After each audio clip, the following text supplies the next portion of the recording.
Bonjour, dans ce tutoriel, je vais vous apprendre à faire cette scène avec un seul tube et le nouveau variation texture dans Modo 8. On va tout de suite commencer assez rapidement avec une modélisation qui est très simple. On va fabriquer le tube. Donc vous prenez l'outil cylindre. Petite astuce pour pouvoir fabriquer uniquement des quads. On va garder ici le nombre de côtés à 8 et le nombre de segments à 5, ça irait très bien. Vous cliquez sur la vue du haut, on garde CTRL appuyé pour contraindre toutes les dimensions.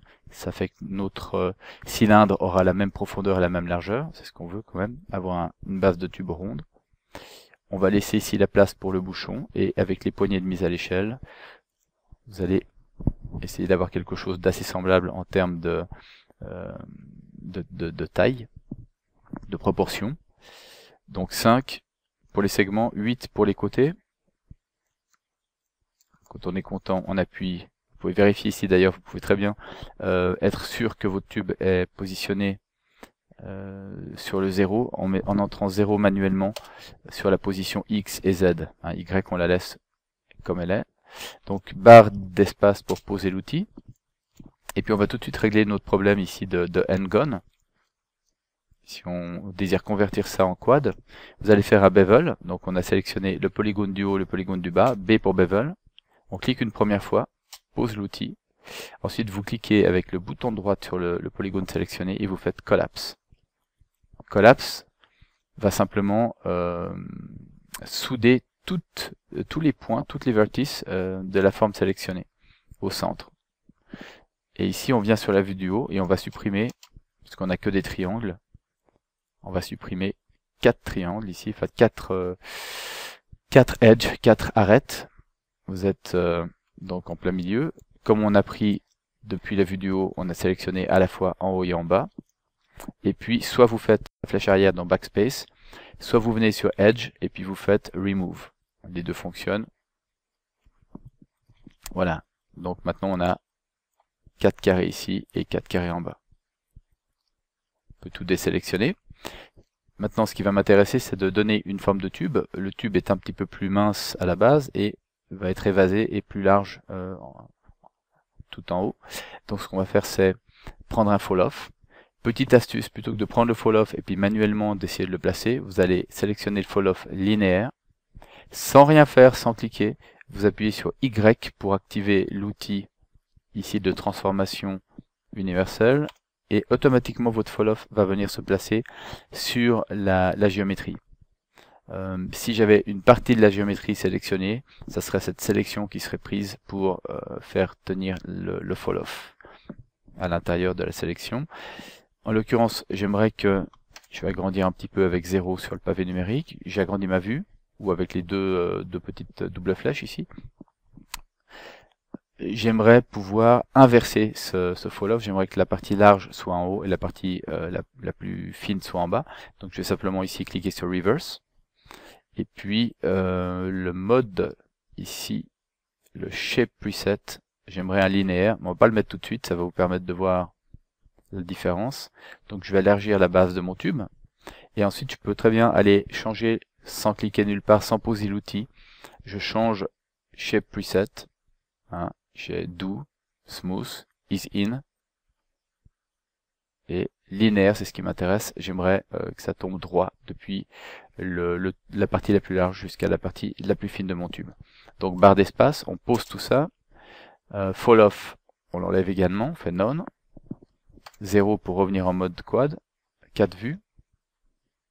On va un petit peu faire de la place ici. Et vous voyez, déjà maintenant, si vous cliquez sur Backspace, sur Tab, donc les doubles flèches, ça vous permet de convertir en polygone ou de revenir en mode subdivision. Pour l'instant, on va rester en mode polygonal. Ce que j'aimerais encore, j'ai pas terminé en fait. Je vais garder mon fall-off. J'aurais dû le garder tout à l'heure, c'est pas grave. On va faire un reverse de nouveau.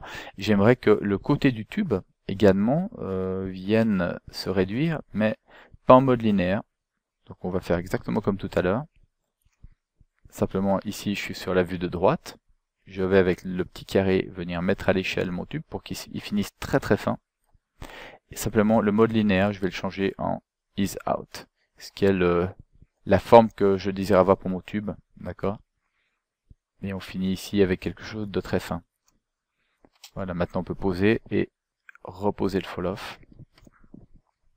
Donc on a une base de tube. Vous voyez, si j'appuie sur Tab de nouveau, ce qu'il me faut ici, c'est en haut, c'est la petite patte de collage qu'on a en général, qui s'épaissit un tout petit peu. Donc on sélectionne les 4 polygones du haut. On va appuyer sur B pour Bevel. Je fais un premier bevel.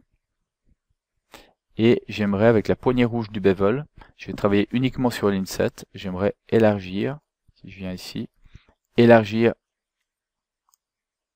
ma base ici de plastique, pas trop, juste un tout petit peu. C'est pas mal. Quand vous voulez valider une opération et continuer à utiliser l'outil sans le reposer à chaque fois, on appuie sur la flèche du haut, Shift, donc on clique n'importe où dans l'interface, et ça vous permet de continuer à créer d'autres divisions. Vous voyez, je vais un tout petit peu la remonter, celle-là. Et puis on fait de nouveau majuscule clic. On va remonter complètement jusqu'ici pour faire la patte de collage du tube. Et un dernier majuscule clic. Et cette fois-ci, on va, avec la poignée rouge également, refermer un tout petit peu. Voilà. Cliquez n'importe où à l'extérieur de l'objet pour désélectionner. Tab de nouveau. Donc vous voyez, on a notre patte de collage. Ce que j'aimerais bien, c'est avoir une patte de collage qui soit, bon ici déjà un petit peu plus droite comme le reste. Et j'aimerais la voir, ce petit décrochage, j'aimerais le voir que d'un côté. J'aimerais qu'il y ait un côté de lisse. Vous voyez, on monte ici le plastique, il revient en arrière et il est collé sur lui-même. Donc ici, je n'aimerais pas avoir cette séparation. Alors on va sélectionner les deux arêtes du milieu sur la face que je désire lisse. On clique bouton droite, on va faire slide. Et ici, sur slide, je vais activer Preserve Curvature, qui est ici la dernière petite fonction. Ce qui me permet de garder, si vous regardez ici sur la vue de profil, je vais déplacer ma courbe dans la pente existante déjà, sans modifier cette forme. Pas besoin d'aller trop loin, juste un tout petit peu pour relâcher la pression ici. Plus on éloigne des points ou des arêtes, et plus on déstresse en fait cette zone, et on aura un passage beaucoup plus doux. Bouton de droite de nouveau, slide, je vais le remonter un tout petit peu. Hein, si j'enlève, j'éteins les wireframes, vous voyez qu'ici on est relativement lisse, et ici on a notre petit décrochage. Donc c'est ce qu'on veut. Pour afficher ou désafficher les wireframes, c'est le backslash sur votre panier numérique, sur votre clavier numérique. Si vous faites CTRL backslash, vous avez un affichage en mode filaire, mais avec des wireframes qui sont foncés, et majuscule backslash va vous faire un affichage avec des wireframes qui sont clairs. Suivant la couleur de l'objet, ça peut être utile de changer de l'un à l'autre pour avoir une meilleure visibilité. Ok, ça c'est bon. Hein, et ici, on va peut-être juste encore, en prenant ces deux arêtes ici, cette fois-ci on prend Y, outil de transformation, et puis on va légèrement les écarter. Vous vous souvenez ce que je vous ai dit, si on rapproche des arêtes, vous voyez, on stresse davantage la matière, donc on va voir une petite patte qui va déborder, comme c'est le cas ici. Par contre, si je les éloigne, j'enlève du stress et donc j'adoucis la forme. Alors moi, je vais un petit peu la stresser, cette forme, pour avoir ici une petite marque de collage bien visible.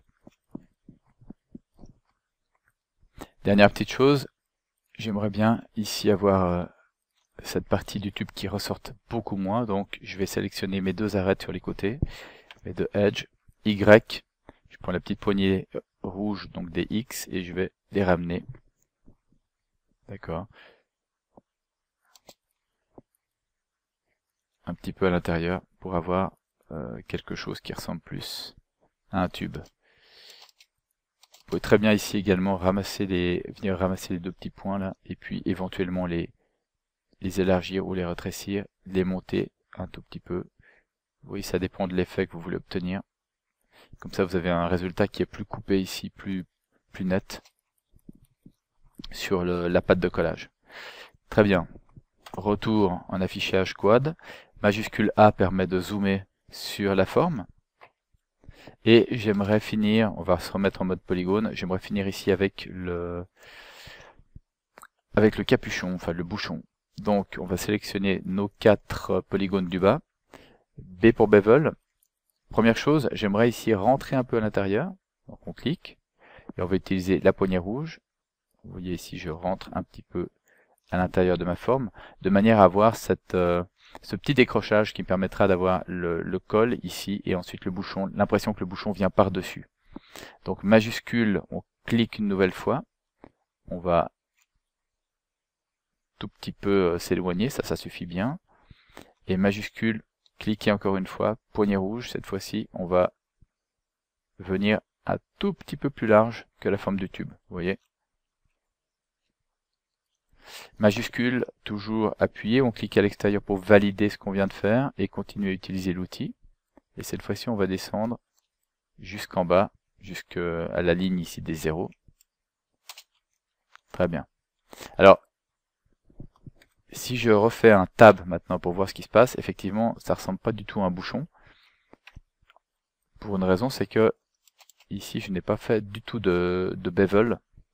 J'ai un passage qui est complètement droit, j'ai un seul polygone, enfin un seul edge, plutôt une seule arête. Donc la forme n'est pas du tout adoucie. Elle va pas garder sa forme à partir du moment où je passe en mode subdivision. La forme n'est pas conservée. Il me faut beaucoup plus de sections pour conserver la forme de mon tube. Donc hop, ce qu'on va faire, c'est faire un petit bevel. Bevel sur les edges. B. On clique et je vais choisir sur Round Level 3 coupes. Ça c'est pas mal. Et je vais faire la même chose sur l'arête ici du haut du bouchon. B pour bevel. Un tout petit peu plus petit, parce que j'aimerais avoir quelque chose d'assez net quand même. Ça va me suffire pour garder la forme de mon tube. Si vous voyez, vous faites maintenant un bevel. On voit bien que la forme est conservée sur les bords. Plus on aura de coupe, en fait, plus on aura une forme qui sera à angle droit, qui sera nette. On enlève cette coupe, enfin les subdivisions, et puis cette fois-ci. Alors, quand vous sélectionnez des choses comme ça, il y a une astuce assez rapide. Vous prenez tous les polygones qui vous intéressent, vous appuyez sur CTRL, et vous voyez que ici, là où on a les edges, à partir du moment où j'appuie sur CTRL, j'ai Boundary, qui veut dire la frontière. Quand je clique dessus, automatiquement, la frontière de tous ces polygones est sélectionnée. Donc ça va plus vite parfois que de faire le tour et de sélectionner, parce qu'ici le Edge Loop ne fonctionnera pas.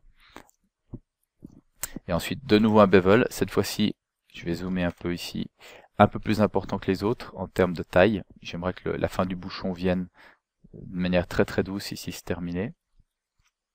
Voilà. Ok, donc ça c'est pas mal. Si je viens en mode tab, en mode subdi, on a quelque chose de correct. Ce que j'aimerais encore juste ajouter, c'est, je vais sélectionner 2 polygones pour donner une direction, L pour loop. Un loop, c'est le tour, on fait tout le tour ici. Et j'aimerais ici faire un petit décrochage de manière à ce qu'on ne s'aperçoive pas que notre tube en fait est lié au bouchon et puis qu'il n'y a pas de creux. Donc on va descendre un tout petit peu cette bande de polygones avec B pour bevel.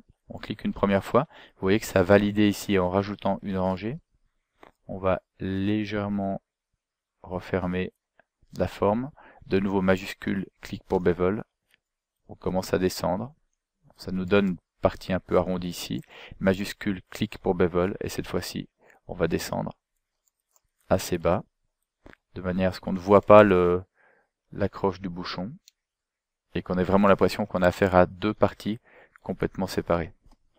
Vous voyez, si je viens ici, ça marche pas trop mal. Et là, c'est bien que ça soit doux, mais si vous le vouliez très très rigide, vous pourriez très bien revenir ici et de nouveau refaire un bevel, un edge bevel pour, vous voyez, avoir une partie très nette. Mais c'est pas ce que je veux. Je suis assez content qu'on ait au contraire une partie un peu souple. Donc ça me va très bien. Voilà, le tube est plus ou moins fini. On va maintenant faire les UV. Vous pouvez sauver le projet, hein. C'est une bonne idée de sauver de temps en temps. Ça permet d'éviter de perdre tout notre travail. Petite chose qu'on pourrait faire éventuellement ici, c'est rajouter un point de contrôle. Vous voyez que le côté du tube rentre un peu à l'intérieur. Si on voulait contrôler cette partie-là, il nous faudrait une coupe supplémentaire. Donc cette coupe, c'est avec Edit, donc c'est Alt, c'est Loop Slide. Hein, je travaille avec les raccourcis normalement. Alt C. Vous cliquez. Vérifiez qu'il n'y ait pas Slice Selected activé, sinon la coupe va se trouver uniquement sur les polygones sélectionnés. Donc on l'enlève, et puis on va faire une coupe. Vérifiez aussi que Count, pour les coupes, il y a juste une coupe et pas 2 ou 3. Vous voyez, ça change. On pose l'outil, automatiquement, la dernière coupe est sélectionnée. Par défaut dans Modo, ce qui est pratique. On prend Y pour l'outil de transformation universelle et on peut venir ressortir un tout petit peu ici la forme du tube si on en a envie. Et éventuellement, on peut ajuster un tout petit peu le bas aussi. Vous voyez, pour avoir quelque chose de droit ici, pour éviter d'avoir ce petit bec qu'on avait avant. Voilà, maintenant donc, on va pouvoir s'occuper des UV.